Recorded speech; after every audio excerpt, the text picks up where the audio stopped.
You're listening to the Jiu Jitsu Lou podcast, and I'm Lou Temlett.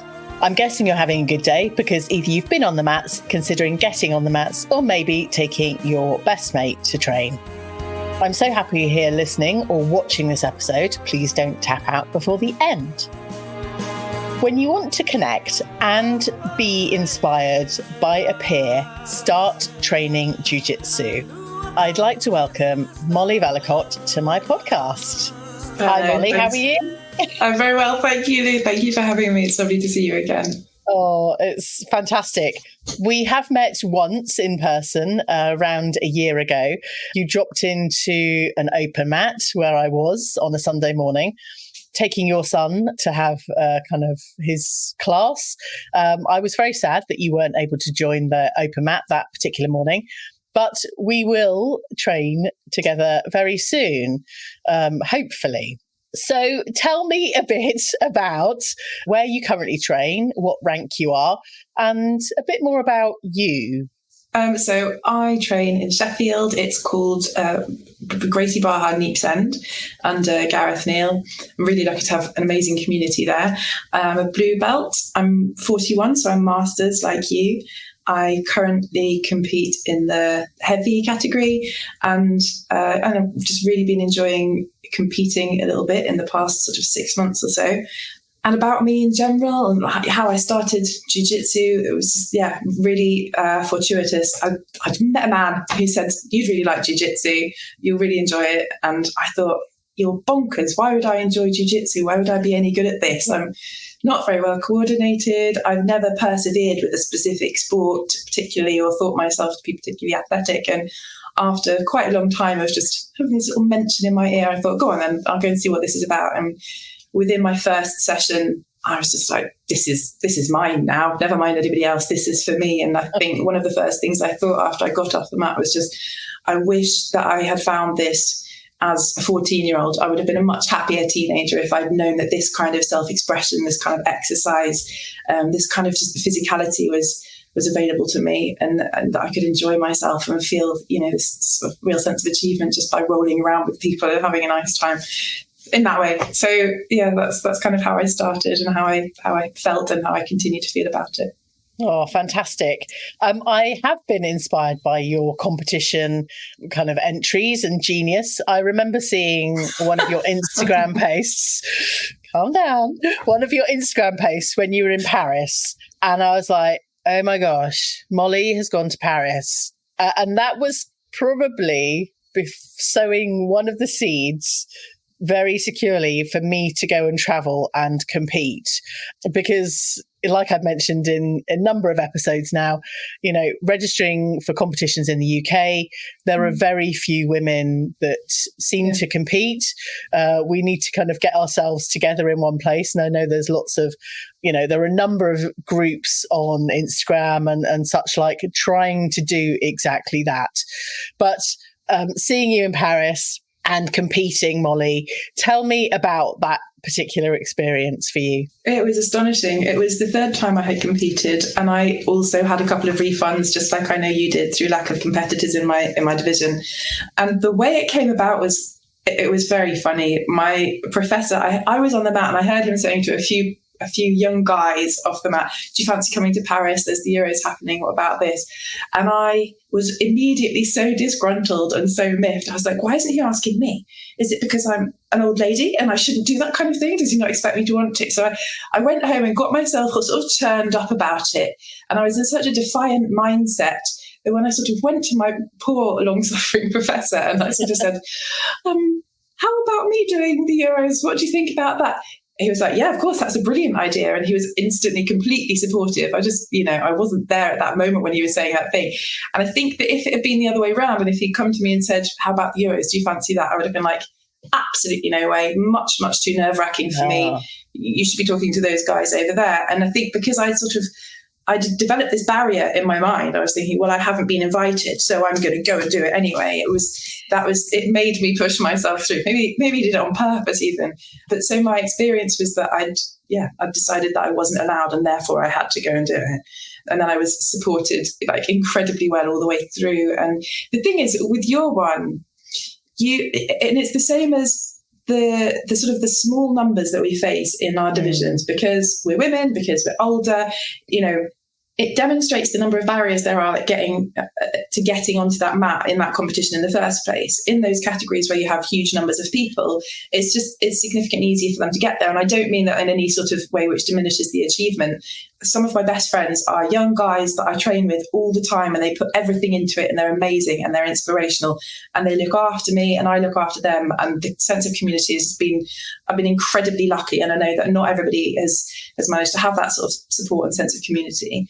So I don't mean to belittle that at all. It demonstrates a level of achievement getting through several other barriers by the time you get onto the mat, if there aren't that many people who are able to compete in your category. And I just wanted to say that the achievement that I didn't take my kids with me. I cheated. I left them at home. Mine are older than yours. And I had my professor going out with me and a couple of other teammates. And, so that Airbnb was booked. We were all there together. We all went to the venue together.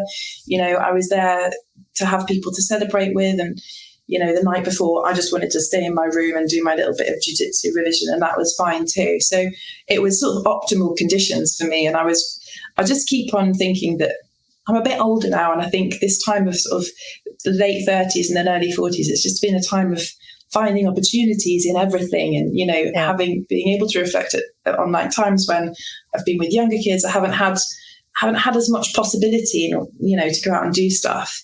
And now there's possibility in everything, because the kids are a bit older and they're there to support and to cheer on and everything. And I think, what you did in terms of just having to make the whole thing happen for yourself. And you were like, I listened to the podcast that you did, and you're talking about the people who were there to support you and the friends.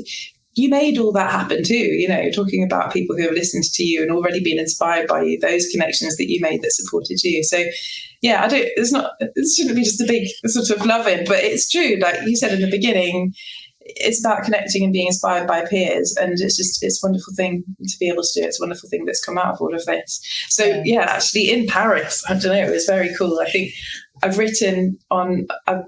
been asked to do a blog by my club. That's Grace Barha Neeps End. So there's the blog on there. I think it's on the news bit. And it made me reflect on that experience of being in Paris and what made it go well for me.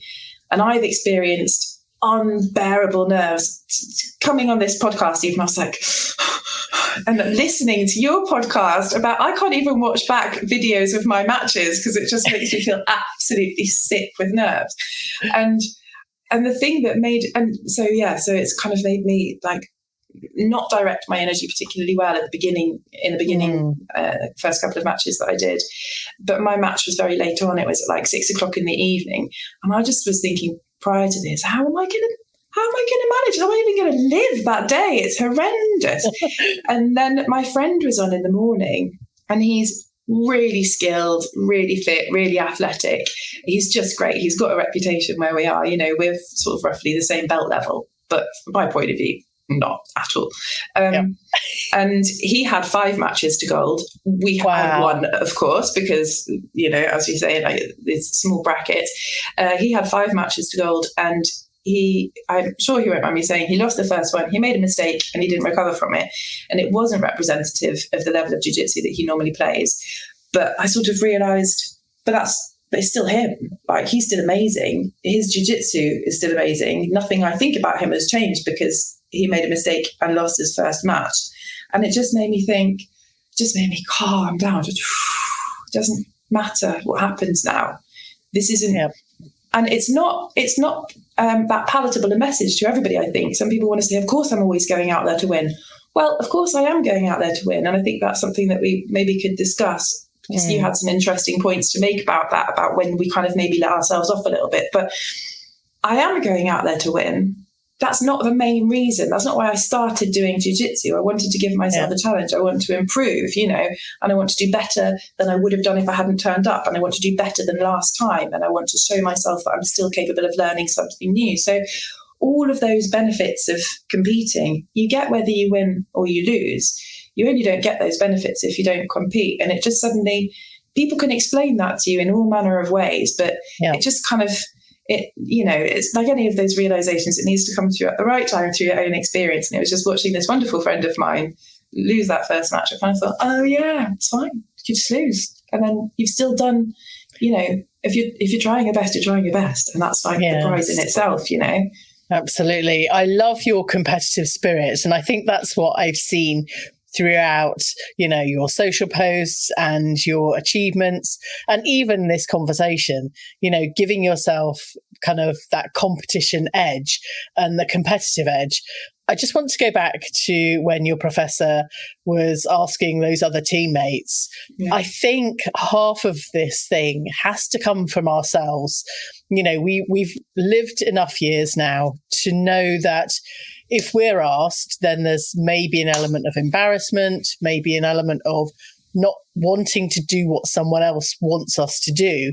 It has to come from us. And I think that's the joy with training jiu-jitsu, that it has to come from us, from the core, because 100%. If it didn't, we wouldn't be here and we wouldn't be doing the things we're doing. So everyone I know is dedicated to their own level within this particular martial art. And I think as well, we can choose. It's with all these things where we think society wants us to do this or that or the other. Actually, you can choose whether you listen to any of that or not. I think that we're in quite a privileged position where, society might not approve of me, I don't know, walking out in hot pants and a sports bra or whatever with the stretch marks on show. I did that last Sunday when it was very hot and I was coming home from the gym and I spilled water all over my chin. Society doesn't actually care. Nobody really cares that much. Nobody's really looking at anybody. And I think just like the joy of gradually realising that, and I have taken a long bloody time to realise that. It's a very gradual process and it's one which needs constant revisiting, but nobody actually cares. And I think there is an extra feeling of like, okay, for me, if I felt like maybe I shouldn't be here, maybe I have to prove that I should be here, I've got a place here by winning and putting extra pressure on myself that way. And actually, you don't. And actually, if you're a young guy who's very fit and hasn't got many other responsibilities, maybe you also feel an extra pressure because you're like, I've got no excuse for not doing really well. So we've all got our own different pressures and our own imagined pressures from society. And I think you just get a lot of strength from realising that nobody really cares what you do. If you do something great, people are probably going to say, well done, and then forget about you a minute later. And that's as it should be.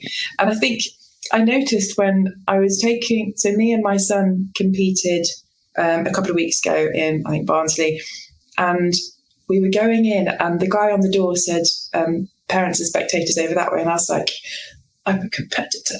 And in a way, I'm willing someone to make that mistake so I can defiantly say no, it's me. I'm the competitor here. We both are.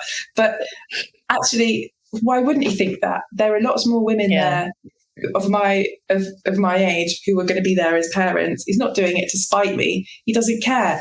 He probably thinks, well done, that's great. But it's not strange that he should think that. And it's not like I'm forbidden from doing it. You can just still do it. It's fine. Yeah, no one else thinks.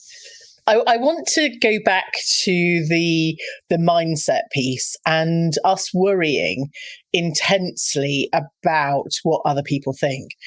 I've kind of taken the journey, and I think maybe it comes with age and experience. I'm not sure. I would have loved to learn some of these lessons much earlier in my life. But having the mindset that nobody is looking at the detail of what's going on with you. There's a room full of, maybe hundreds, if not 1,000 people. They do not care what you look like on the mat. They do not care. They are focusing on their own stuff. And whilst they might be cheering, the kind of detail of life and how we operate is none of anybody's business. And it's actually none of ours either, because we're all just in the mix doing our thing. And, it's more of a journey and a progress than the specific detail of life. And I wish I'd kind of learnt that bit much earlier in my life. And I feel like jiu-jitsu has helped me remove myself from myself in terms of noticing detail and worrying about what's going on in a specific thing. I think it's something that I continue to learn all the time, and every time I have to learn it again, I make a little bit more progress and a little bit more about this thing about, it doesn't matter what other people think. And I think the very first time I did my first free jiu-jitsu class, and I was given this gi, and it was too small, and the pants didn't fit, and so I couldn't really squat in them. And it was just like, here we go. I was training with, like, there were two other women on the mat, and they were both like very petite and like and beautiful, and I just felt like incredibly ungainly and awkward. But I also felt like, well, it's this again. Fine. Well, we'll just do this and see if it's fun anyway. And so already I just reached the point where I was able to just take what I could out of it and have fun with the lovely people who were there. And then I had, another really useful moment of this. So after that varsity competition, I felt I had done okay. And I had, just like you, by the way, I didn't realise this, that both of your matches, you lost on points, didn't you? So that's great. That feeling of like, look, I was against someone who was much younger. She was brilliant jiu-jitsu, also very fit and very bouncy, and and still I lasted the 6 minutes and I didn't get tapped, and that was great. That was all I was going in for. The full match, not getting tapped. That was my achievement for. So that's brilliant, and it felt like that was an achievement to me. And then afterwards, lots of people were saying quite consoling things, as I was to my son who didn't win his particular match, and it all made me feel like I don't need to be consoled. I think that was okay. And I spoke to someone whom I work with, he's a mentor, and he happens to be a sports psychologist in his other job. And I'd forgotten this when I just had this chat with him, and he was like, okay, so what are you worried about here? Do you think you did well? And I was like, well, yeah, I think I did well. And he's like, so what then? I was like, is it anyone else's responsibility to think well of you? No. Have you got any evidence that anybody doesn't, or that anybody minds one way or the other? No. And then he was like, so what's this going to change? What are you going to do differently now? And I was like, well, what I've been doing since I started jiu-jitsu like a year and a half ago, what I've been doing has got me from there to there. And if I keep doing the same stuff and doing it as much as I can, then I guess it will keep on taking me in there. It's like, there's your own answer. And it's the first time I've ever... I think sports psychology, by the way, is such a cool thing. And I really think that, like, there are so many people in the world, in the general population, who have tried to do sporting activities and, like, for one reason or another haven't managed to keep it up, or they think it's not for them, or they find it hard to access for so many reasons. That I think, like, Gen Pop sports psychology is a thing which just, I mean, maybe it exists already and I haven't looked into it at all, but it was just like my sudden brainwave the other day is like, maybe this is what's missing. Like, people who don't consider themselves athletes and don't want to train all the time, but really want to have more of sort of a sporting or a movement piece of their life that they haven't got. If they could access some sort of just mindset, just to get themselves feeling that it is for them and they have got a way of accessing that stuff, I think it'd be brilliant, because it's a really wonderful thing that you and me, I think, have both managed to get from jiu-jitsu and from this opportunity to compete, which has just been amazing. I will recommend a number of other podcasts that I listen to with regards to mindset. Brilliant. You'll just immerse yourself, not necessarily sports specifically, but definitely mindset and all of those good things that make life richer in the sense of knowledge. Yeah, absolutely.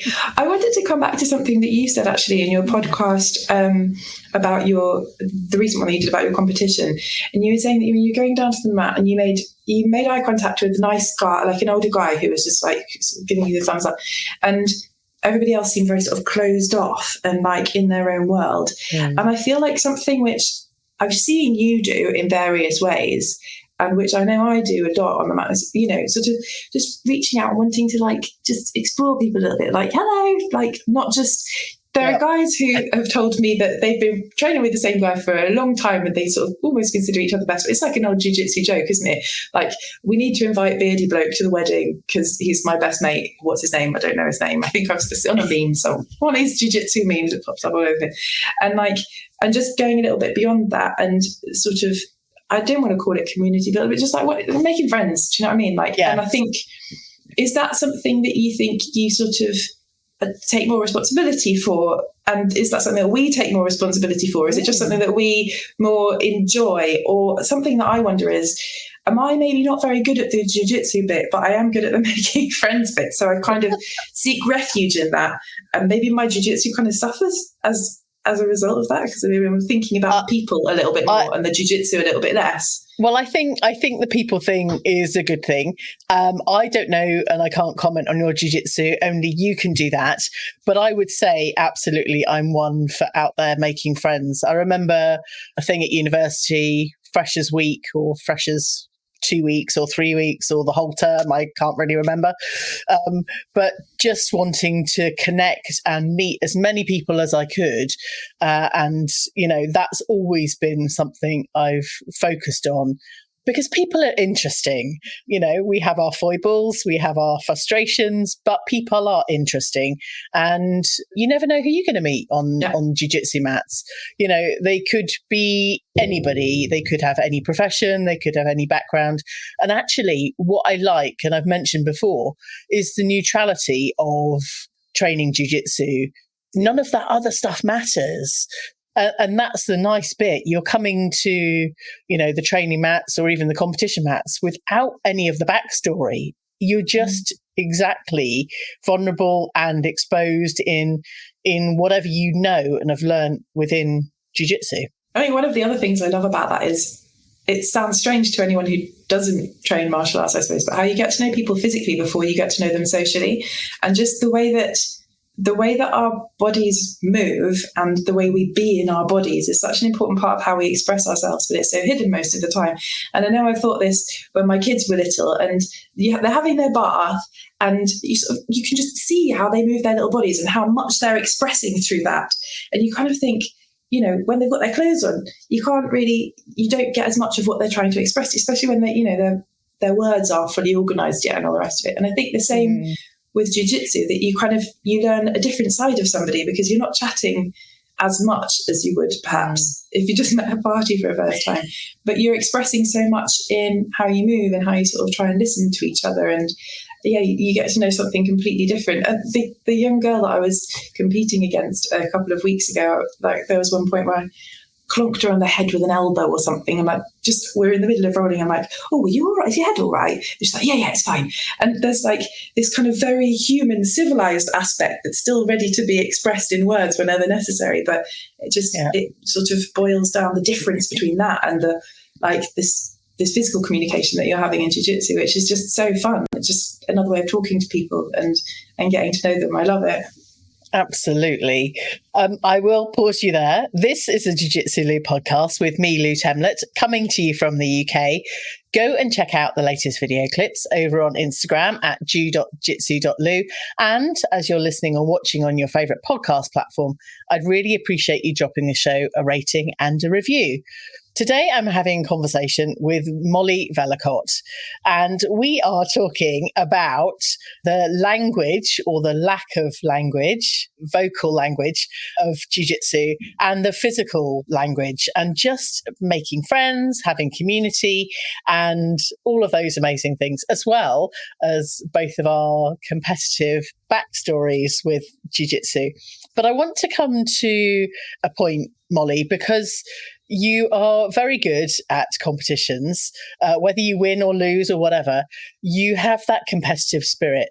Where did you first see that competitive spirit in your life? I think of myself as quite a reflective person, but it's come to my attention that I'm much more competitive than I ever realised that I was.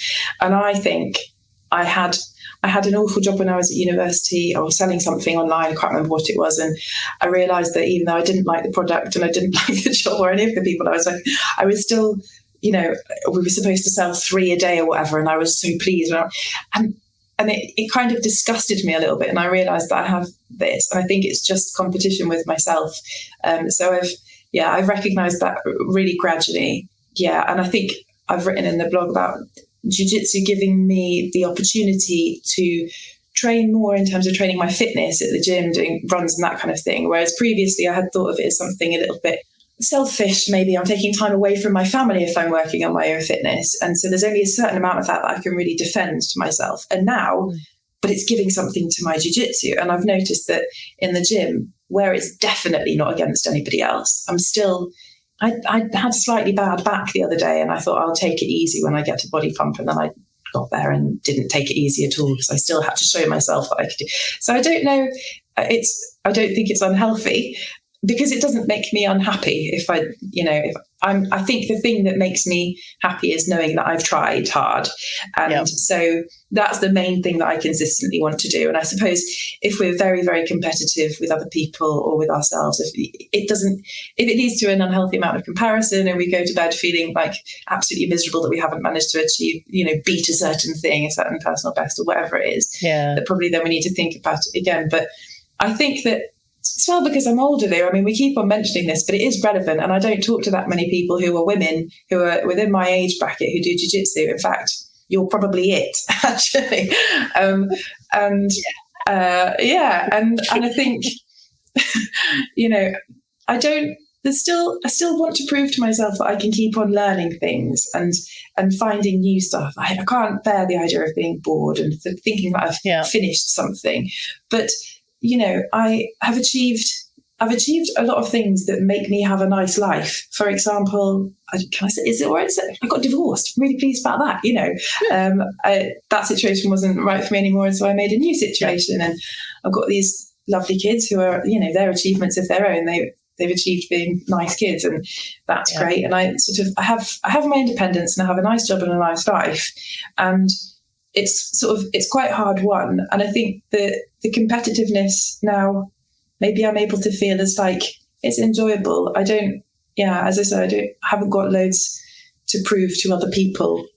I think that's maybe slightly at odds with everything that I said in the first half. No, it's fine. I think when I'm relating to being competitive, it's very much, for me, it's about having mini competitions with other people, with that kind of subconscious knowing that there's a race or there's a something.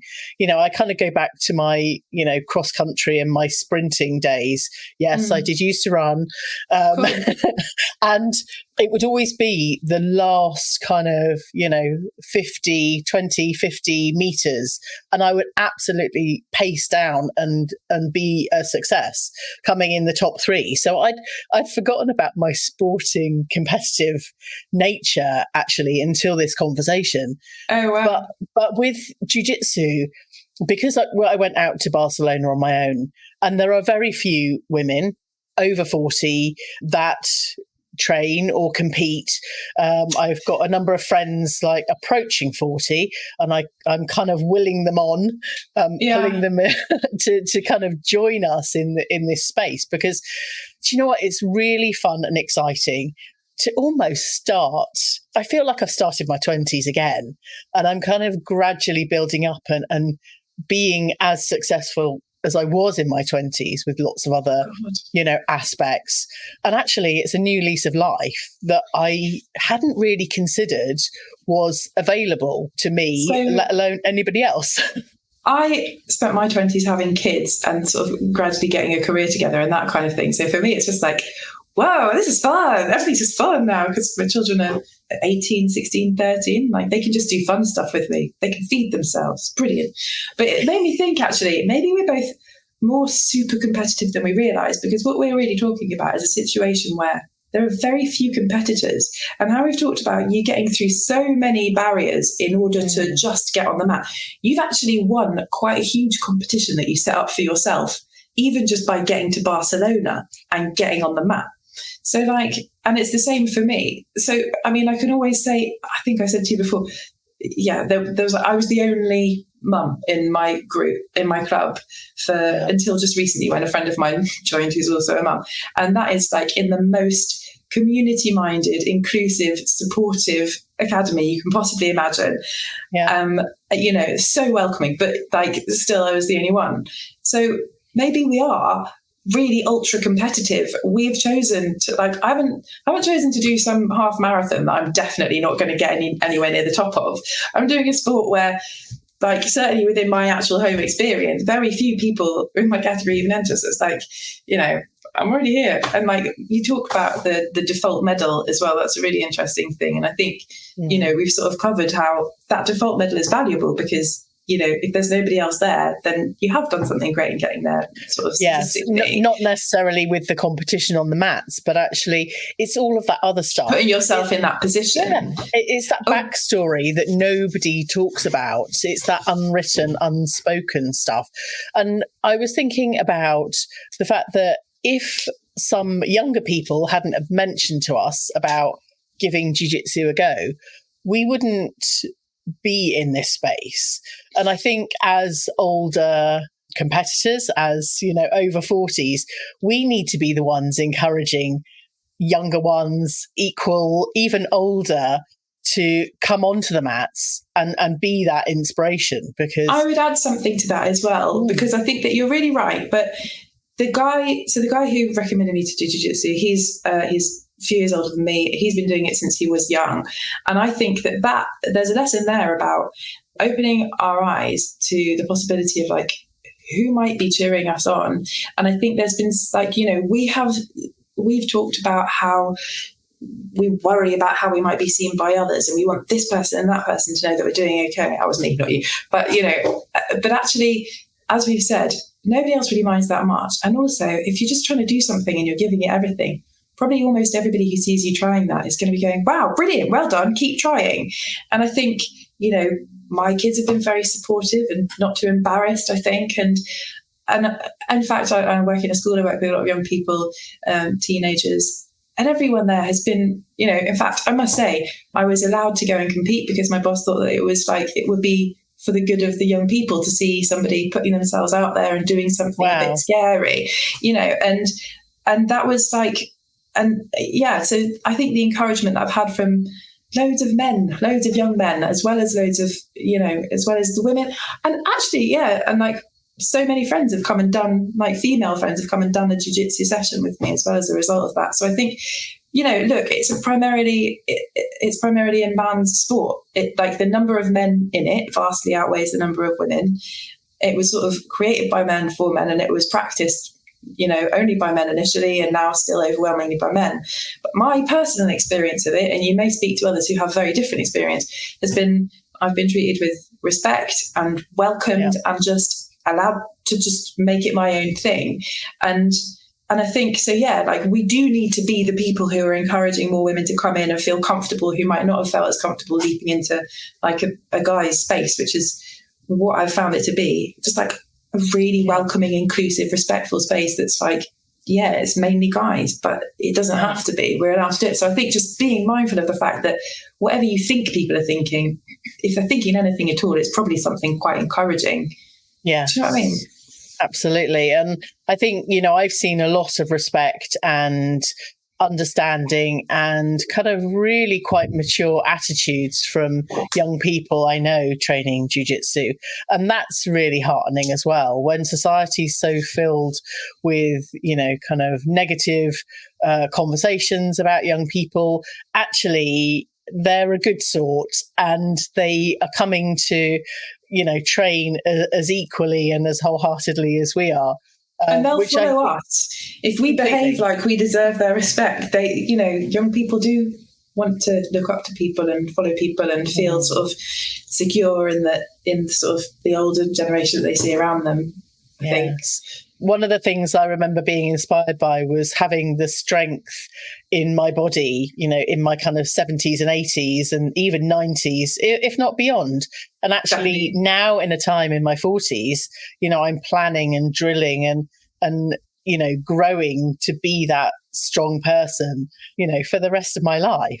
That's one of the... Yeah, sorry, I just interrupted you, but I'm just very enthusiastically agreeing with what you're saying. And I think that the idea of it took me really, really long time to see being strong as something which was desirable and could be part of my femininity and could be part of, all that stuff that we haven't really touched on. And I think that's probably a conversation for another day. But the idea of your strength as being something which is just good. I think that it's not the case that in every aspect of life you get extra points for being a physically strong woman. Sometimes frequently it has seemed to me that it's positive disadvantage. And again, I think that through doing jiu-jitsu and, through speaking to people who have different points of view on that, it's become apparent to me that that's also a choice. You don't have to see that as a disadvantage. You can, strength is great, and you can revel in your own strength, and you can use it how you want, and you can decide what that makes you. And jiu-jitsu has been a really great excuse to begin to love my own strength and to develop it and to see, how far that can go. Yeah, I think, for women, maybe more so.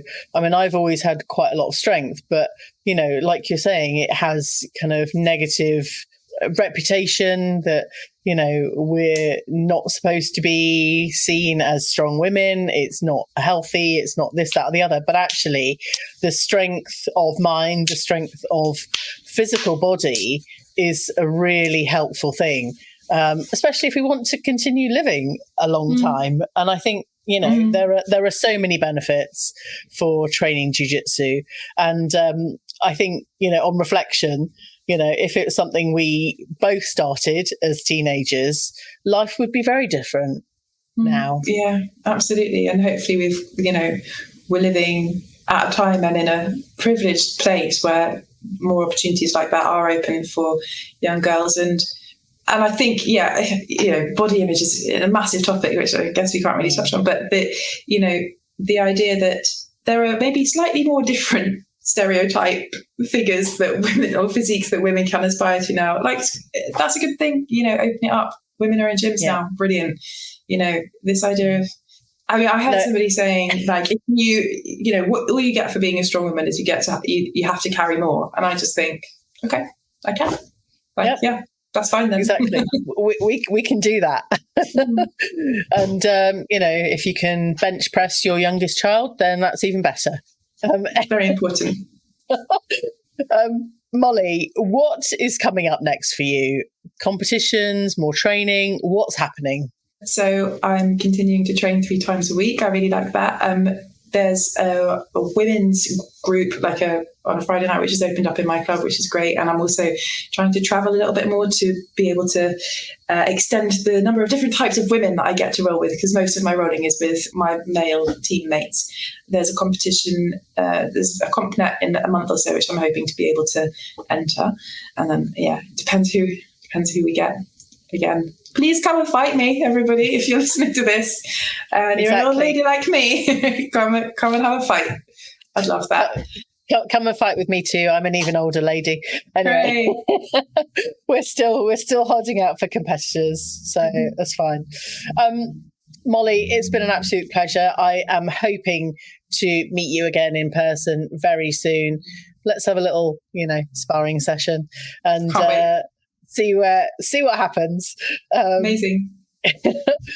Thank you so much. I really appreciate you and everything that you've shared.